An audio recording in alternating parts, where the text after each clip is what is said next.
Hi guys, this is Bhaskar Berry, and in this video I'm going to show you how to use the lookup transformations.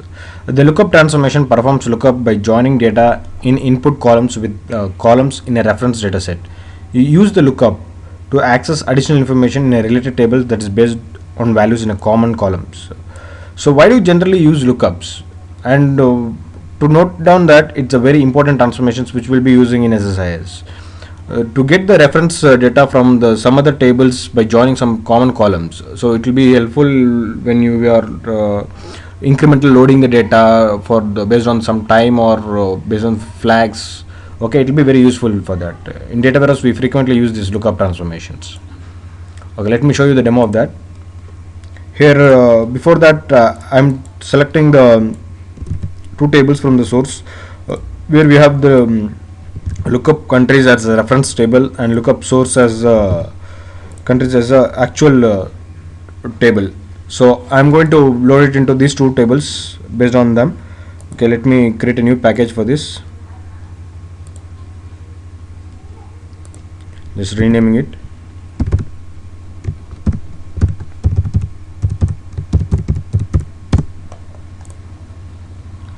Create a source connections as well as DB connections also here.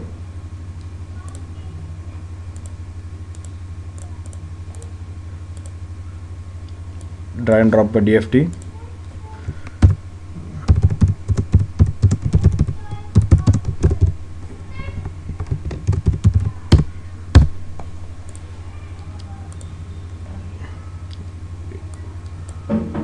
Use a lookup source.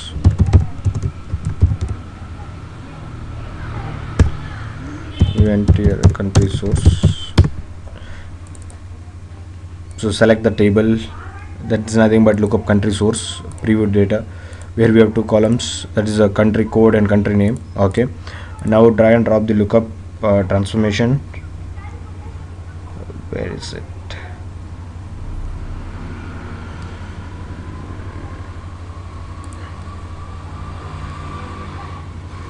KLM. I'm just searching for the lookup.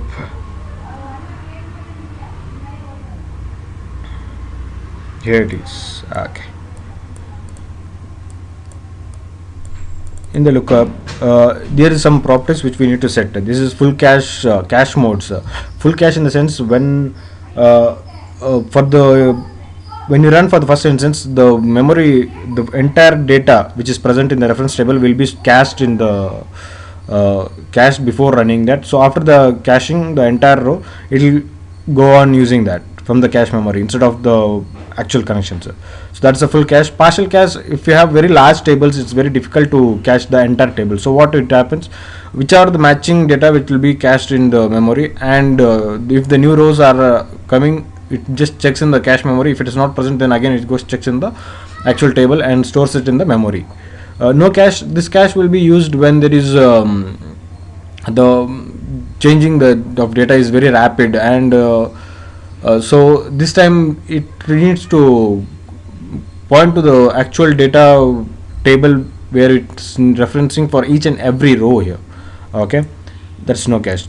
For this timing I will use full cache. And connection type, we have cache connection manager and OLDB connection manager to store all the caches memory. So here here I am using OLDB connection manager. And what we need to do with the not matching rows, there are four types like ignore failure, redirect rows to error output, fail component, redirect rows to no match output. So these are some of the features which what we need to do with the not matching output rows. Okay, so I'm going to use redirect rows to no match output connections. So you need to make the reference table connections where it is pointing. So here I have the source DB, the lookup countries is the one which I showed you here. So this is the reference table I'm considering. Okay, there's two columns. In the columns which I'm going to use country code and country name as well. So I'm just lookup, I'm just giving a alias name for that. Here we are both country code and country name, both we are mapping to that. In the advanced no need error output. Okay, click on OK. As you know, we have a destination table, just we'll drag and drop them.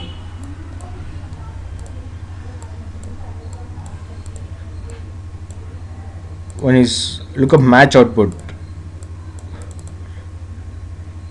Here in the target we have one table called match output table. I have created already. I'm just using the mappings there, and here we have lookup no match output. Click OK. Let me enable the data viewer here for time being, so that instead of going to and forth to see the results in the database, you can view it here itself.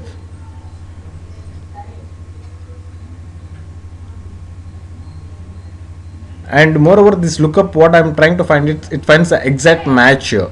That's a very one of the peculiar feature where we have here in this. Okay, I'll just show you that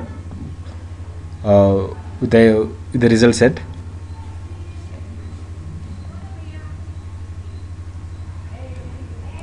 This is input records. From the lookup, the country code, it's matching only the 194.95. If you see the lookup table here, we have 7 records, but it's matching only 3 records. Only 3 records. What is the reason for that?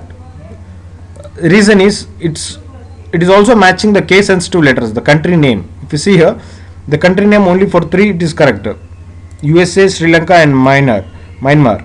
The other India, Singapore, and those things and all are not matching because it's a case sensitive letters. They are different. So this is one of the thing which we need to take care of that. But whereas in fuzzy lookup, this will not be considered. The case sensitive will not be considered. It will consider even it will get the rows records which has even the uppercase letters also. Okay, I'll show you that demo in the next video. Meanwhile, so if I don't use the the country name here, okay, so I'm going to just use a country code itself. Click OK, and the mappings. Okay, so now we'll see what the result is getting, but right now I have not used a country in the lookup conditions. I just use the country code itself.